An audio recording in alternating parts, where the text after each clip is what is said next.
2002 movie The Count of Monte Cristo, directed by Kevin Reynolds, is a thrilling adaptation of Alexander Dumas's classic novel. The film tells the story of Edmond Dantès, a kind and ambitious young sailor who is betrayed by those closest to him and imprisoned for a crime he did not commit. Over the years, he transforms into the mysterious and wealthy Count of Monte Cristo, carefully plotting his revenge against those who ruined his life. In 1815, Edmond Dantès is a loyal and hard-working second mate on a French merchant vessel. His best friend, Fernand Mondego, is a wealthy aristocrat who envies Edmond's simple happiness. During a voyage, their captain falls gravely ill, forcing them to stop on the island of Elba.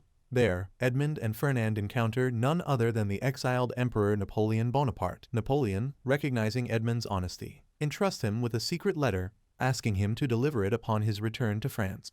Edmond, not fully understanding the danger of carrying such a letter, agrees. However, Fernand, jealous of Edmond's fortune and secretly in love with his fiancée, Mercedes, sees an opportunity to betray his friend. Upon returning to Marseille, Edmond is overjoyed to be back with Mercedes and his father. He is promoted to captain, surpassing the ambitious first mate, Danglars, further fueling resentment from those around him. During his engagement celebration, Fernand and Danglars conspire to accuse Edmond of treason. Using the letter as evidence, they report him to Gérard de Villefort, a powerful deputy magistrate. At first, Villefort sees Edmond as an innocent pawn. But when he realizes the letter is addressed to his own father, a Bonapartist, he panics. Fearing for his own career, Villefort burns the letter and orders Edmond's immediate imprisonment to silence him. Edmond is arrested in the middle of the night, confused and devastated, while Mercedes helplessly watches as he is dragged away. Edmond is taken to Chateau, a remote island prison where the most dangerous criminals are kept. He is thrown into a dark, solitary cell, believing he will be released once the mistake is corrected. Days turn into weeks, then months, and no one comes for him. Every year, the cruel warden, Armand Dorlic, marks Edmond's anniversary of imprisonment by whipping him, reminding him that he has been forgotten by the world.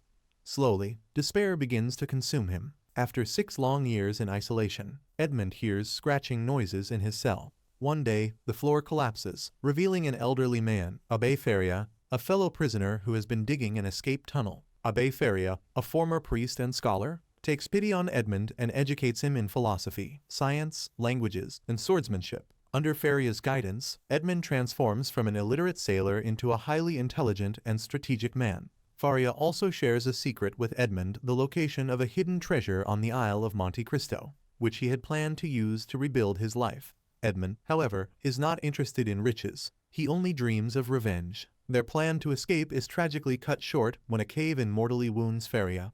With his dying breath, he gives Edmond the map to the treasure and reminds him that revenge should never consume his soul. Heartbroken but determined, Edmond replaces Faria's body with his own inside the burial sack. The guards, believing him to be a corpse, throw him into the sea. Breaking free from the shroud underwater, Edmond swims to freedom. Edmond washes ashore and is discovered by a band of smugglers led by Luigi Vampa. To prove his worth, he is forced into a knife fight with Jacopo, a skilled pirate. Instead of killing Jacopo, Edmond spares him, earning his loyalty. Together, they set sail to the Isle of Monte Cristo, where Edmond discovers Faria's treasure and unimaginable fortune.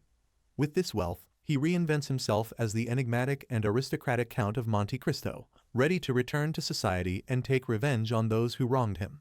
Edmond makes his grand entrance in Paris, quickly gaining influence among the upper class with his extravagant wealth and generosity. Fernand is now a count and has married Mercedes, who believed Edmond had died.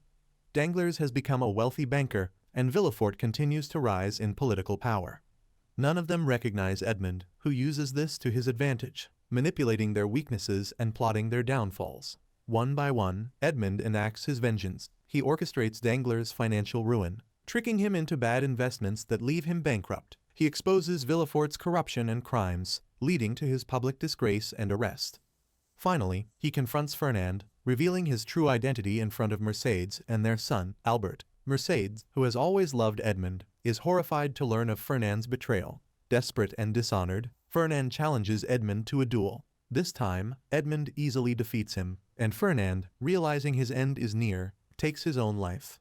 With his enemies destroyed, Edmond finally reunites with Mercedes. She has never stopped loving him, but too much time has passed, and they both have changed.